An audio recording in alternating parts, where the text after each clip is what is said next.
Hey guys, welcome back to the shop. I am currently working on another CNC lathe and mill job right here, and you probably will recognize these if you've watched my CNC videos. I'm working on another pinion shaft. Now I've showed these a couple of times previously, but my customer returned to me and said that the last ones that we machined, they're having a problem with. Not a problem with the machine work that I did on there. I think one of the dimensions was wrong. So they redrew it and sent me a print and asked, would you machine 2 of these, send them up here to us, let us try them on the machine, and if they work, then we'll go ahead and finish out a complete batch of 8s. So what you're seeing right here is a progression of what I've already done, okay? Minus this one here. This is the previous one that you saw me machine right there. This one is good, there's nothing wrong with that. I put that blue mark on there. I kept this one as a sample. I always like keeping a sample for myself. I have a bag that all these parts go in. This one right here is just a really good sample that I could use if I need to verify measurements and things like that. That's why I painted it blue on the end. It just has a really bad finish because this is one that I went back over as a spring pass, so it made the finish look bad. So anyway, this is a sample at this point, and the dimension that needed to change was this width in here, the shoulder width right there. And you can see that this guy right here, if I hold him up, that's the difference. That's really the only difference besides the overall length. The dimensions on this end right here, you have a bearing journal, you have a journal for a gear or a pulley, another bearing journal. This spaces out between the bearing and then the gear that goes on the back. So there's a helical pinion gear that gets pressed on the back right here. This dimension is what they needed to change in order to make it work right. So they drew it up, sent it to me, and I used our Fusion 360 software to go in there and make the changes needed to modify this program that we already wrote. So part of what it is that I'm sharing with you in this video is not just going over the same job again, but I'd like to kind of show you the way that I'm learning with our Fusion, our CAD and CAM, and running the CNC machines. I have a better setup, I believe, for turning these on the CNC lathe. The last time we used the 6-jaw chuck, and this time I'm going to be using a collet chuck, so I wanted to share that with you. But I wanted to show you my learning progress going into simple little jobs like this. Every little thing I do with jobs like these is helping me learn and understand what it is that I need to know in order to do this type of work more efficiently. So I work with Kevin over mechanicaladvantage.com. Every week now we get on the computer for 1-2 hours a week and go over some things. He helps me go into our programs like this that we've already written, and is showing me and teaching me how to use that software in order to, you know, do this work the way I need to, the way I need to machine it. So like I said, you got a progression right here. So that's our old sample. I have 2s right here that I marked with an X. Yep. These are, one's technically good, but again, it's got that finish on there that I don't like, okay? This one right here, I had a problem with our Z offset, and it didn't actually cut to the proper shoulder length, and it didn't chamfer this right here. So, but these are on side, but I didn't want to cut that again because then all you do is you end up with that bad finish like that. So that's the scrap part. This is technically good. That's a scrap part. Now these 3 right here, these are finished on sides, ready to go. But since he only wants 2 of them, I machined 3, and the one that I marked with the little dot right there, this is a perfectly good part. I'm going to save this for myself to go in my little baggie with all the parts so that I have this as my sample reference for future reference. These 2 right here are the ones that are completely finished up. They turned out good, and they are ready to go. So after I share with you guys our little learning process and the modifications that I've made, I'm going to go ahead and get these guys boxed up and get them up there so that they can get to work putting those in the machine, and hopefully these are going to work out. But if they need to make a change, it's not a problem. It'll change the length there, but I wanted to go ahead and cut a few of these guys because of this right here. I usually run into some kind of issue and I have to stick another piece of stock in there and cut it again. But now we've got everything exactly the way it needs to be, modified, and it is working beautiful. So I want to show you briefly. My intentions is not to try to teach anybody Fusion 360, because that's not what I'm doing. I'm only showing you what I'm learning and a couple things that we did to modify this. Take the original program here, modify it to make the new part right there. So we're going to go over that briefly, and I'm going to show you the new setups on the CNC lathe that's going to make this job go so much easier and more accurate at the same time. All right, guys, I got you in here at the computer, and I wanted to show you a couple of the things that I did to modify this existing program that we wrote in Fusion. All right, so there's our pinion. The only change that we needed to make is the length of this center hub section right there. We went from, originally it was set to 0.58 inches, and then they wanted to change it to a 0.905. That's that hub length right there. All right, other than it changing the overall length of the stock there, that was the only change that we had to make. All right, so what we did to do that was we went back into design, all right, and then down here at the bottom right here where it shows everything that you've done, the very first thing we did was our sketch. So I'm going to right click and I'm going to go edit sketch. All right, so this is how you start with your program. You go into sketch, and big thanks to Kevin for teaching me this stuff and showing me how to do this. It's starting to make a lot more sense. He was showing me how you start with this sketch, and you just, you use these line commands up here, and you start, basically just drawing the overall shape of your part you want to do. And then using your constraints up here to make sure everything is squared up like you should be. And of course there's a lot of other things involved, but I don't want to go into everything. I just wanted to show that this length right here, this 0.905, all we had to do was, once we bring this up, let me see if I can get it a little bit closer there.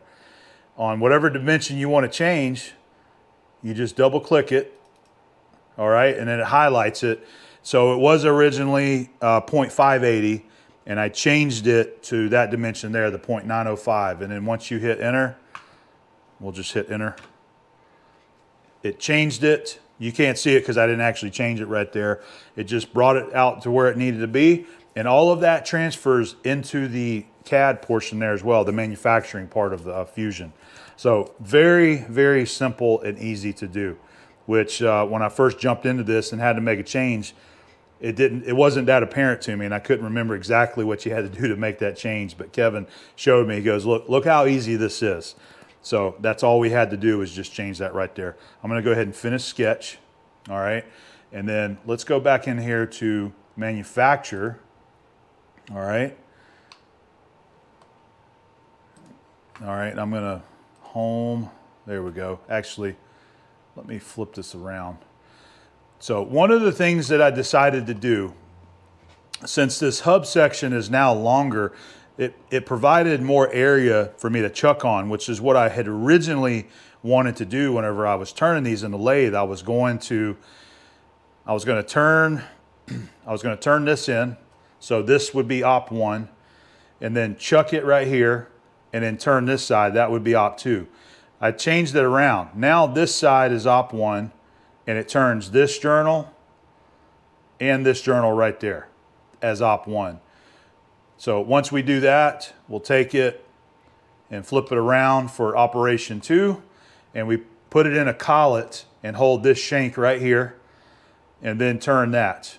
And it turned out beautiful. It actually worked out good. There was a couple other little minor changes that we ended up making. For example, that's the face. If I go to profile and edit the, the roughing. This is going to be the roughing pass right here. I ended up leaving a little bit of Z-stock to leave. I was leaving 5 thousandths on the face right there, and it didn't seem like it wanted to clean it up that well. So I left it, I changed that to 10 thousandths, okay? And that works really good. We improved our chamfer right there with the, what is it called? The tangential extension. Sorry, I can't pronounce that word. I have a hard time with that one there. But the other thing that I did was the first one that I was trying to turn, even within that collet and that collet chuck, which I'm going to show you, I come in here to make it got into its first deep roughing pass, and boy, it was really working. I was afraid it was going to break a tool or snatch something out of the chuck. So I wanted to change our depth of cut. So right here in passes, I changed it from 50 thousandths to 35 thousandths. And I know that doesn't sound like much, but honestly, it made a huge improvement on the pucker factor going into this job. So it takes a little bit longer, obviously, but I mean, I'm only making a handful of these things. It's like, how many seconds is it going to add to that? Not a lot. So it worked out pretty good. So just a couple of little minor changes that Kevin helped me with to try to optimize this program and make sure that we get everything on size there, on the dimension that we were looking for. The last one is this is our finishing pass right there. I don't think there's much to show right there. You can come up here and simulate that. Oh, we're on the wrong side, but you can see so that's op 1 right there. Okay, now we can come over here. Oh, I gotta exit simulation. If we come here to the op 2 on the finishing, we can go ahead and simulate that. Now you can kind of see that a little bit better. That's our op 2. All right, so I didn't show you the roughing, but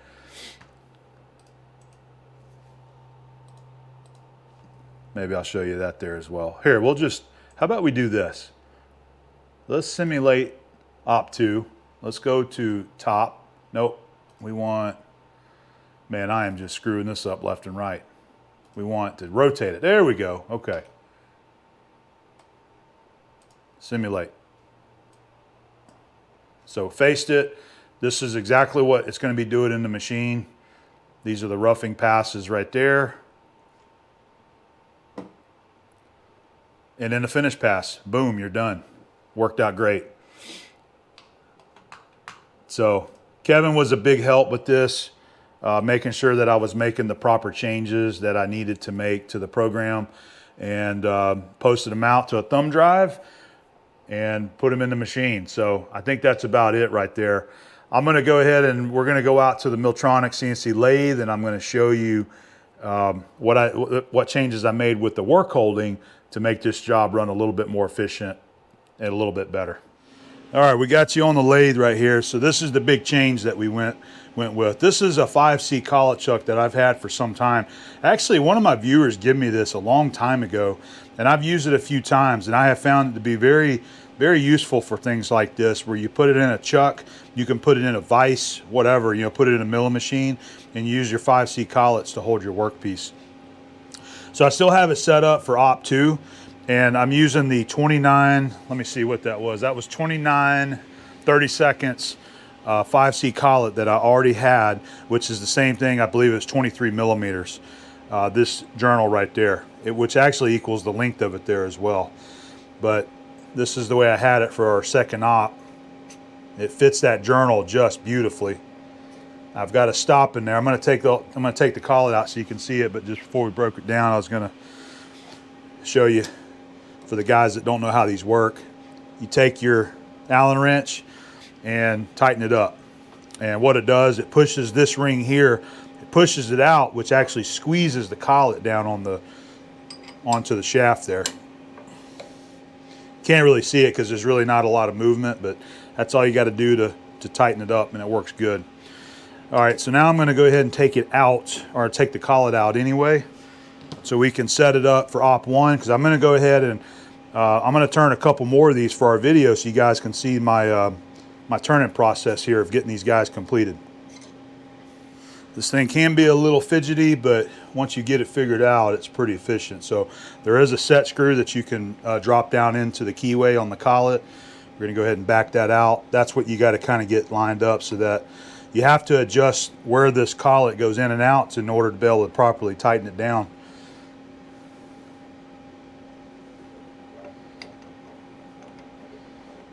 And this is just a little special tool that you can buy just for taking these collets out. All right, there it is loose. Take the T-handle out. There's our collet, and then our stop that I've got installed in the back right there. All right, so we need to go ahead and take our stop out and put it in the other collet. So what I do is, I don't really have a good way to hold that other than the chuck. So wrap it up with a rag and give it the old gorilla grip right there. And take a wrench, you got the flats on there, and just pop it loose like that. And just simply unscrew it. There it is. So you got a part that screws into the inside of the collet, then you have a rod that goes through there with 2 set screws, so you can adjust this rod wherever you want. Luckily enough, I set this where I thought it might need to be, and it's perfect position for both ops 1 and 2. I couldn't believe it. So that'll be for our second op. Now we're going to go in with our 1-inch 5C collet there. Same thing, we'll just screw this into the collet.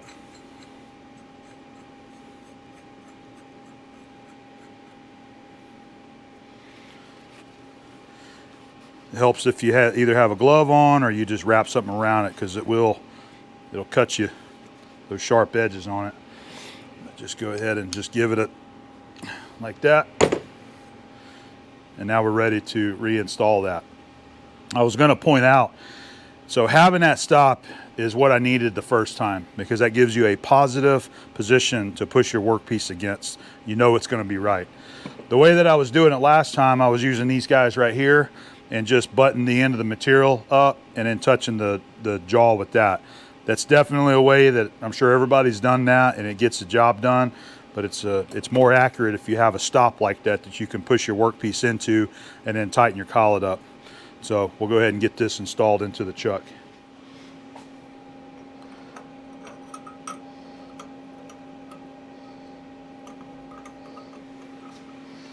Get it started and then use your chuck wrench. Or collet wrench. I guess that's what they call this. Is it a collet wrench? Maybe. I usually screw it in until that taper just starts to touch. You got a little bit of resistance.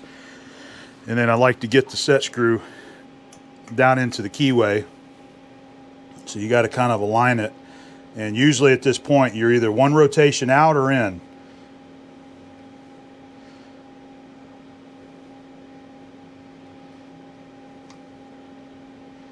If I can find it. This is probably going to be loose at this point.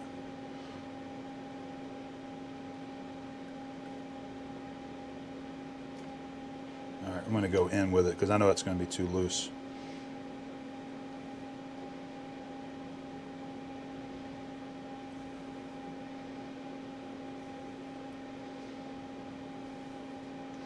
Now earlier today when I was doing this, it just fell right in. Now it's going to take forever to find that key. There it is. Okay. All right. And now take your stock. Does it fit? Yep.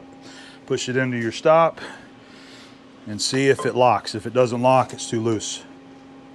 So that it locks it in. So we got it in a good position right there.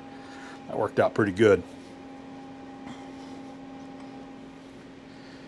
All right, so I wanted to back up to mention something. So I cheated, and on these guys, I went ahead and in the Precision Matthews manual lathe, I went ahead and faced off one side of there and chamfered it. And that's to kind of help me out, because what we're going to be doing is on op 1, since we got a face right there, I'm going to go ahead and stick it in there.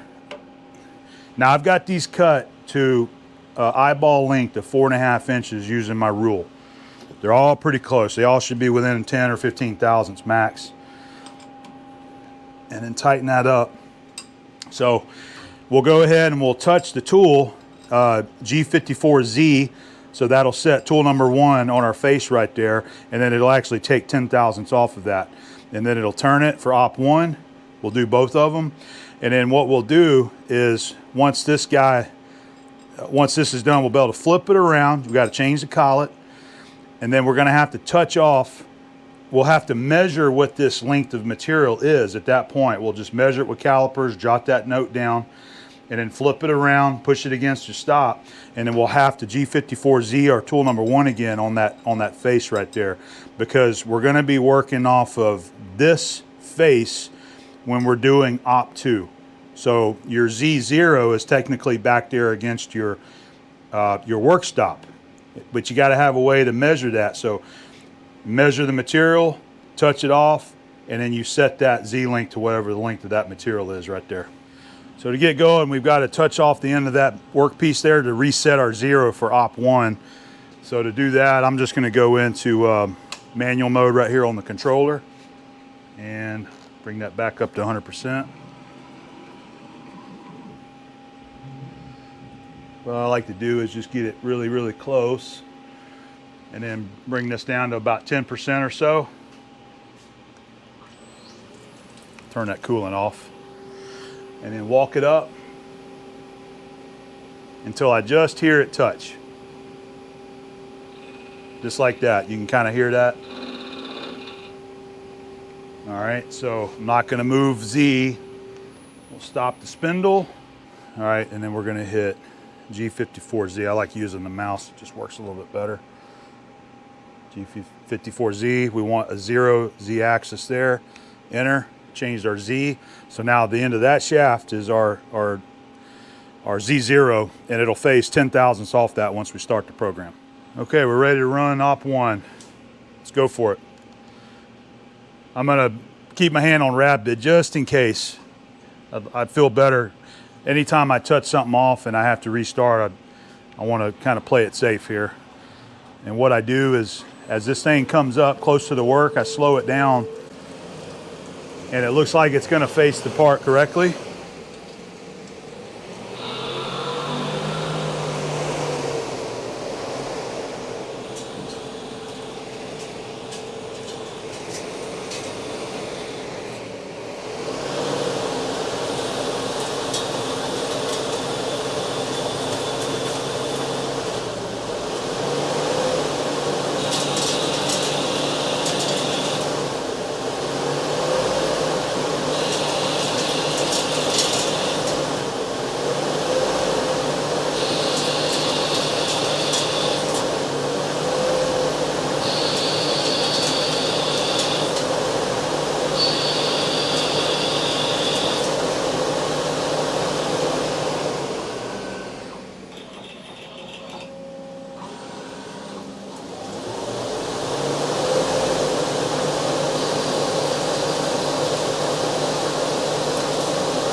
All right, there we go.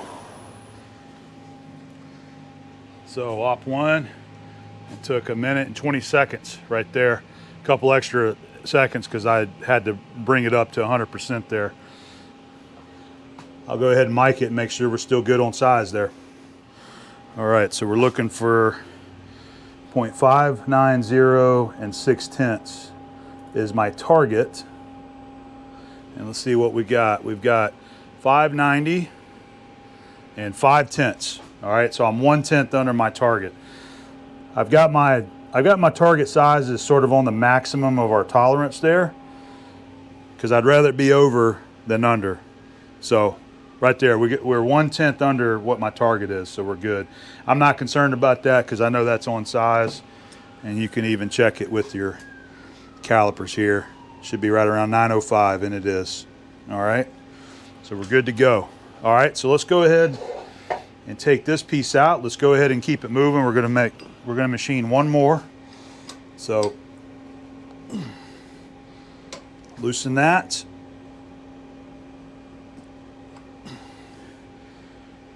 All right, there's piece one. Let's grab another one.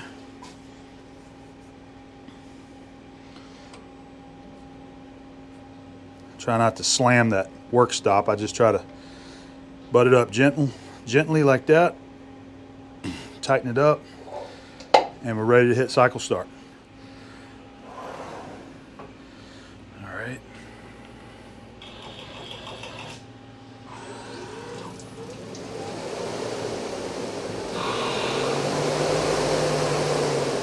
That one looks a little bit short.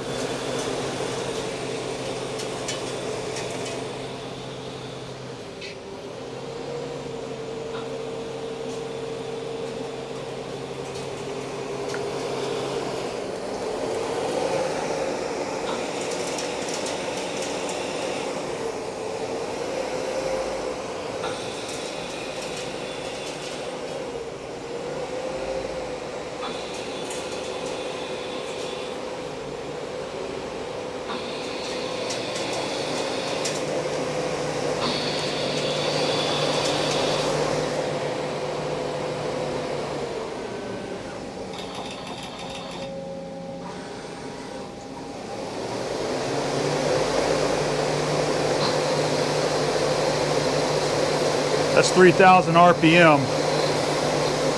I did not like it spinning 4,000, I'll tell you that.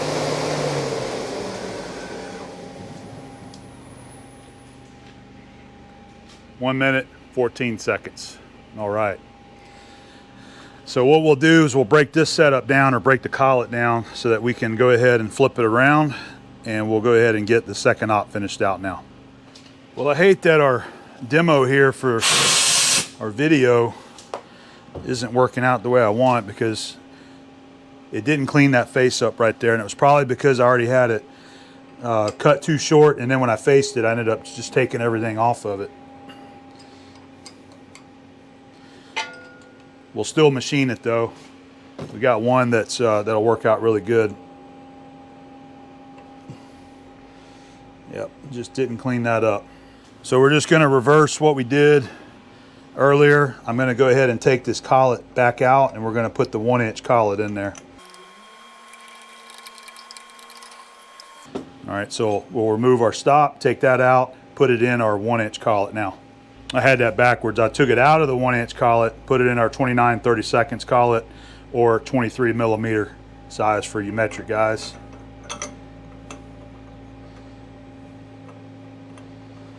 These collets that we had worked out perfect for this job. This is a set that my dad bought us years ago, and I went ahead and placed an order for some metric collets.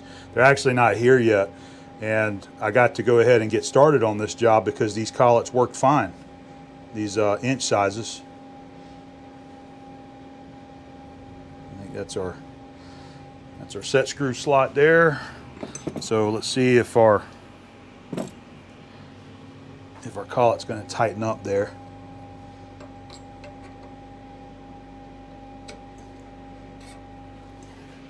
You see that stop rod is in a good spot right there. Perfect position. Does it tighten? Yes, it does. All right, before we tighten it up, let me show you how we're going to set our Z length. I'm going to pull this back out. So this is just one way I decided to do it. What I was thinking is that I need to actually make one and have it for setups like this. Just have a piece of stock, whatever size, and have a nice clean face on it. But what we're going to do, since we've got a good clean face on both sides now, we can get an accurate measurement, and we're going to use this. So I measured it at 4.468. That time I'm getting 468 and a half, but let's just call it 4.468. And I wrote that number down right there. This was the measurement I took when I first started, so it was only 2 thousandths difference there. And then that's the number that we're going to use to set our Z0. So now we're going to go ahead and take this, put it back in the collet chuck.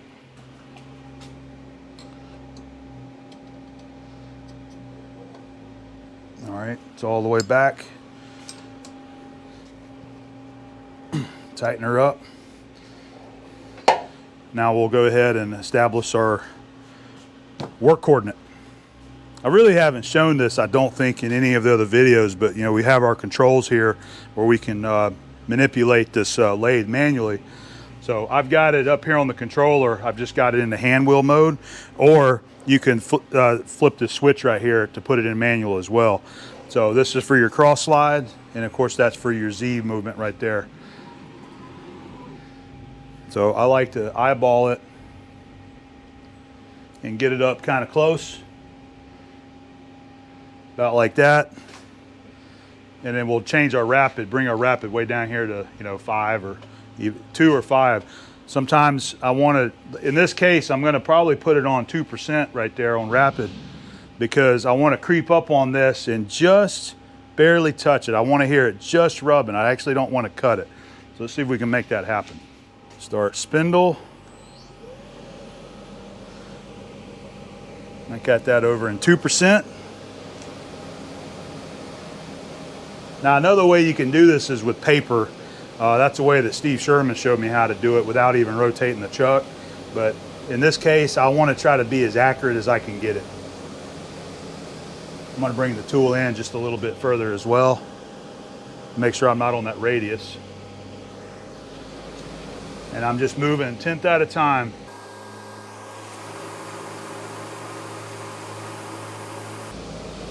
There it is. You can hear it rubbing now. So that shouldn't be more than, I would hope, a couple of tenths in on that workpiece. So I'm not going to move Z. I am going to move that back a little bit. I'm just going to stop the spindle and we'll bring you up here to the controller. All right, so we have, this is where you zero out your tools or set your diameter for like X. And so we want G54Z. When you click that, it's going to allow you to punch in whatever position you want. Typically, we leave this at 0 because that's where we want to turn from. But in this case, I want to start, and the way we've got the program written for the shaft is that our 0 position for Z is on the back end against the work stop, the side that we've already turned. So we're just using the piece in there as like a gauge pin, okay? So we've got our dimension there, 4.468, 4.468, and enter, and it changed it up there, and we should be good to go, I hope. We'll go ahead and start turning that second op now. Oh, we got to come in here and let's go out of this. We need to go to Run Program and Menu and click Op 2 Revised, select it, and now it's loaded up and ready to go. All right, we'll hit start, but I'm gonna do like I always do. Since we just set all this up, I bring the rapid down just to make sure that our tool is gonna be in the right location there.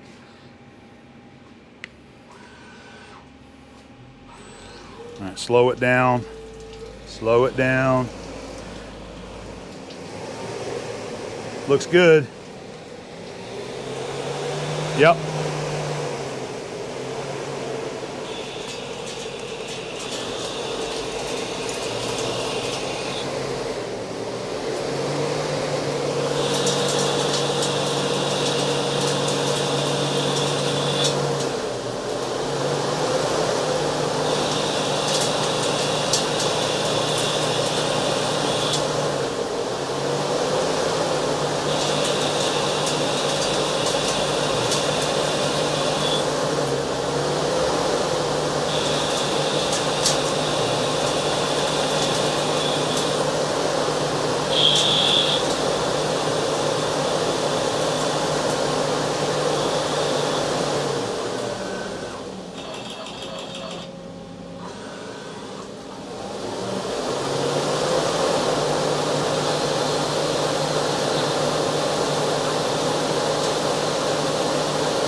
That should be a completed part. Let's see where we're at on our cycle time.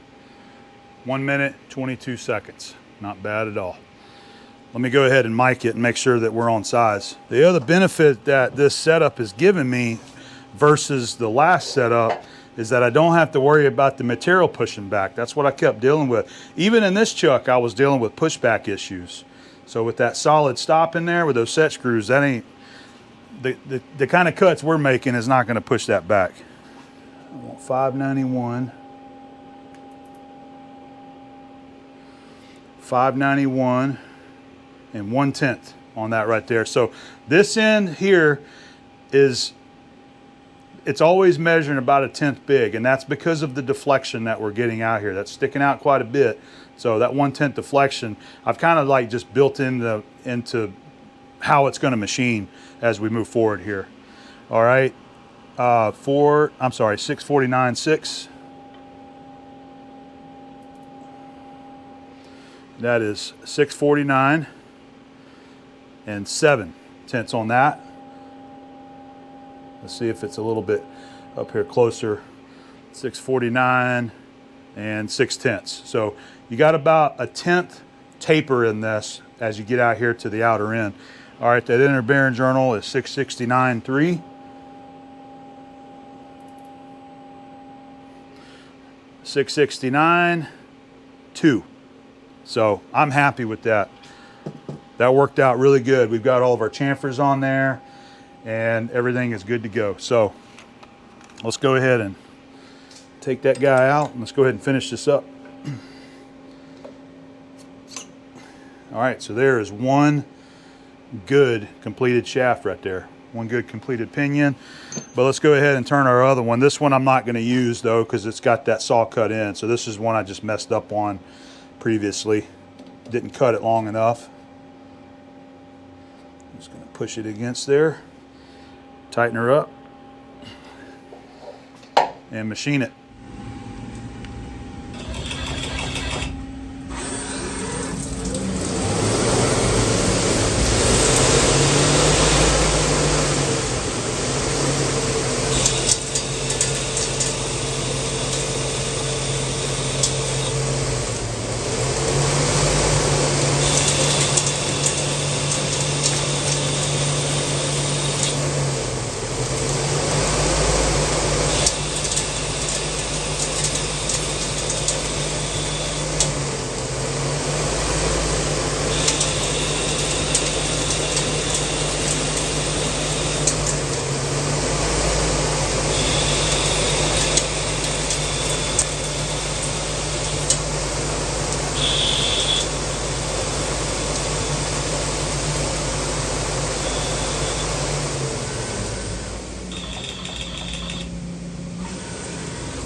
All right, there's our two shafts right there.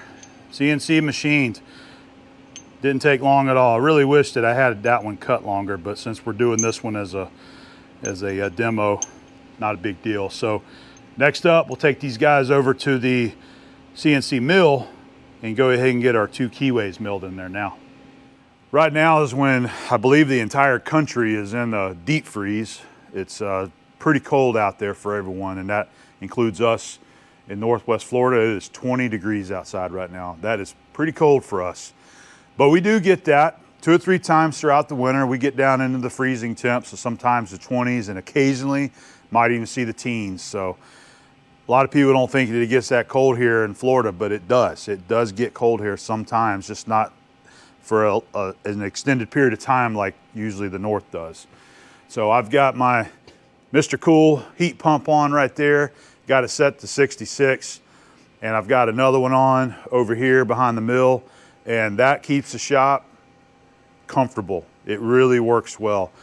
Usually at nighttime, I usually only have one. I usually leave that one on right there since it's closer to the door, but just that one keeps it maintained well. And I come in here in the morning, and since it's so cold, I kick on another one, and it's going to keep it really nice and comfy. And it works great in the summertime as well. I've got 4 of them total. There's another one there. Usually in the summertime, same thing. When I leave at night, I'll just have one of the ACs running. It keeps it comfortable in here. And when I come in the morning, I'll fire up another one, and it keeps it really comfy. I've never really had to run all 4 of them at the same time. I have run all 4, but there's really, I found out that there's really not a big need for it. 2 of those units work really well. So anyway, let's get over here on the Milltronic CNC mill. We are going to be running our Adaptix vice jaws to hold these shafts. So I'll show you my setup here. I've already got this all set up, because this usually takes a few minutes to get these jaws, and then you have to indicate it and make sure that you're in line with the axis, because it's kind of hard if you're not clamping something parallel, square and parallel. Then it's a little harder to get these set up, because when you go to tighten it up, it's moving around, these jaws are moving. So what I like to do is get it set up, and it's a little meticulous, but you get it set up, and once you get the jaws positioned where you want, you've got a different journal diameter there and there that we're tightening up on. But once you get them all snug, I lock them in there, I pull this out, and I'll put a parallel in here. I'll actually clamp a parallel, and I run the indicator back and forth to make sure that our clamping area is in line with our axis there, okay? We want to make sure that we're nice and square. So this works extremely well. So we'll go ahead and get her tightened up, and our X location, our work coordinate, works off of the right side of the shaft. So we've already touched off on X there, and it'll come over, it'll mill this key, and then it comes over here and it mills this key right there. So let's go ahead and get her done. All right, let's get one in here. So set it down on the parallel, push to the right, hold it down, and just snug it up. It doesn't take a whole lot of torque to hold these guys. There's not a lot of tool pressure using that 3/16 end mill. So I just snug it up by hand, knowing that I'm not over tightening it. And we are ready to mill. Whenever you make video, you're constantly trying to make sure that the viewer can see what you're trying to show them. And these CNC machines, it's usually pretty tricky. I'm adjusting the coolant, which is what I have to do. I had this set where I wanted, and it was completely right in front of the camera. You couldn't even see the cutter. Not that you can see a lot of it anyway, but you still got to give you the shot. So I was just trying to get this adjusted so that it doesn't block the entire view of the end mill there. I think that'll work.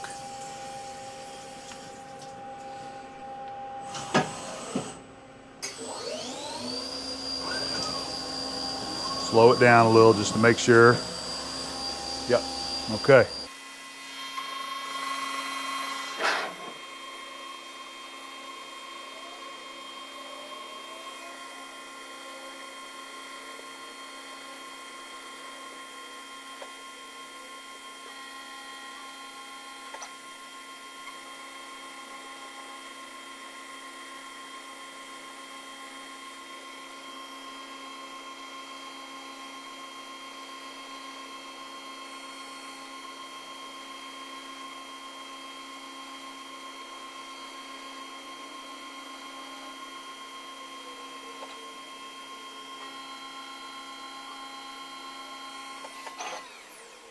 Okay, there's our first one.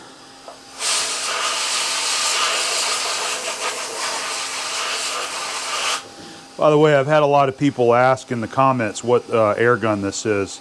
It's the Typhoon, made by Coil Hose Pneumatics. There you go. These are what I really like using. I've been using them for probably 20 years, and they're excellent, so I'd highly recommend them. Typhoon.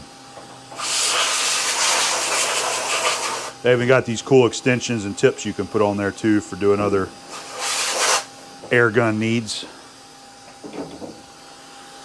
So I know that the keyways are good because the first two that I've already finished, I already measured them with our gauge blocks and checked them with the depth and everything. So I feel good that these, I shouldn't have to check this. This is the third one and I know it's going to be good to go. So we'll swap this out and go ahead and mill the other one and get it finished too.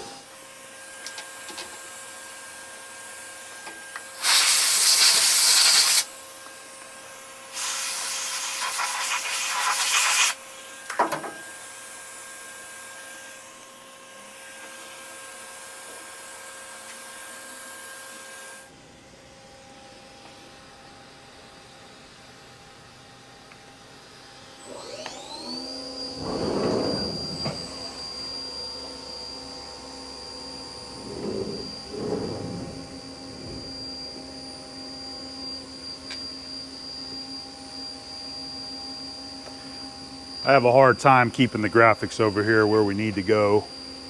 Let me see. Oh, display. Pan. Oh, I think it's right. I already had it. Because that's our tool path there, and then it's going to move over here and show that tool path. It just looks different whenever you're importing a program from Fusion. When you're using a conversational, the graphics look much better on here using the Miltronic software. It's doing good. Just about 60 degrees in here now. Feeling nice and comfy.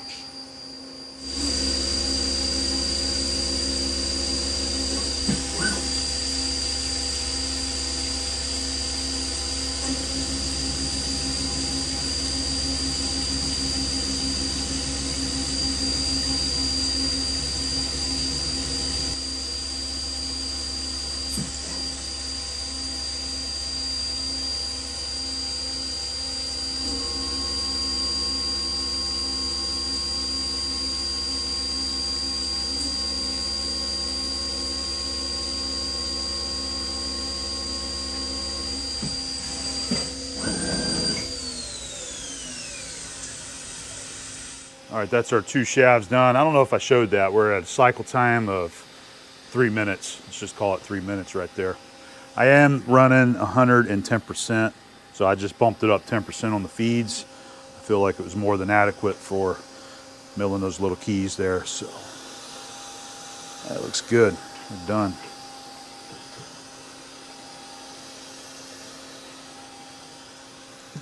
There we go. Well, that is going to finish up our 2 pinion shafts plus the 2 right here that we made for our video purposes there. My hopes is that these 2 are going to end up working out just fine for the customer, and if so, he's going to let me know, and then that'll just put me to a head there. We got to make a total of 8, so we're about halfway there, but it's no problem. If these don't happen to work and we need to make a modification to our program, we can easily do that. Just real happy the way this is turning out there. Our shafts are matching exactly to our print specifications there and about. So I wanted to take this measurement for you. Our new shoulder length, that was the main change that we had to make there to 0.905. So let's just call it 905 and a half, 905 and a half thou. I don't think I showed measuring these for you. These 2 are the ones that I just machined for you right here. And let's take our calipers. We'll just do a caliper measurement here and see where we ended up at. Make sure it's good and square. So 906. So I'd say we're within 1/1000th of being on that shoulder length that we're looking for. Let's check this one here, see if it squares up the same. Looks like that, 906. I think it's good, within 1/1000th of being to the correct shoulder length there. Let's see, our total length is 4.449. Let's check that and see where that stacks up at. Oh, that's the one that's got the saw cut there on the end, so that one's not gonna. Let's see how short I cut it. 4 inch 449 is what we're looking for. Look at that. I mean, within 1/1000. See, this is technically a good part, but the problem is that you've got a bandsaw cut edge there. In the end, someone probably wouldn't even care about that. But whenever you're giving somebody a machined part, you don't want to give it to them with a saw cut. I know some people do that, but I don't want to do that. So it doesn't make any difference to me. I'll just make another part. All right, 450. We're supposed to be 449, within 1/1000th. So that's telling me that our setup is working good. Our collet stop over there in the collet chuck is working really good. So this is the system that I'm using now to hold these and machine them is actually working really nice. And now that I've got all this proven out, I've got a lot of time invested in these, you know, getting them set up and getting them machined properly. Now is the point where you can start making a little bit of your money back on that labor you've got into them.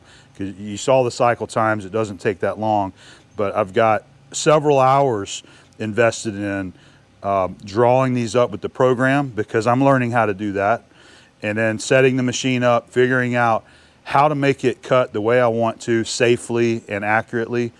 And then of course the same setup over on the mill there too, getting it set up and going. So I'm real happy with the way these are turning out. So I want to thank Kevin over at Mechanical Advantage again. I have been chatting with him every week. We get on there and we discuss projects like this, jobs like this, and he shows me what I need to do. So every week I'm getting on there, I'm learning a little bit more, and I'm getting a little bit better and a little bit more efficient. Just like these changes, you know, I said, hey, what's the easiest way? What's the proper way to make these changes? He's like, it's really simple. Let me show you. We get on there and he showed me how to make the changes and modifications. We want to make sure that everything is accurate. It was nothing to it. So definitely check out Kevin over at mechanicaladvantage.com if you're looking for some Fusion 360 training. I would highly recommend sign up for some of his hourly courses over there. You do it via Zoom and it works out great. So anyway, that's it for this. I'm going to get these sent out. I hope you guys enjoyed watching the video. I do have some more CNC related projects coming up very soon that I'd like to get on. We've even got some stuff that we're going to be doing in the big Flex CNC there as well. So hope you enjoyed the video, and we'll see you on the next project.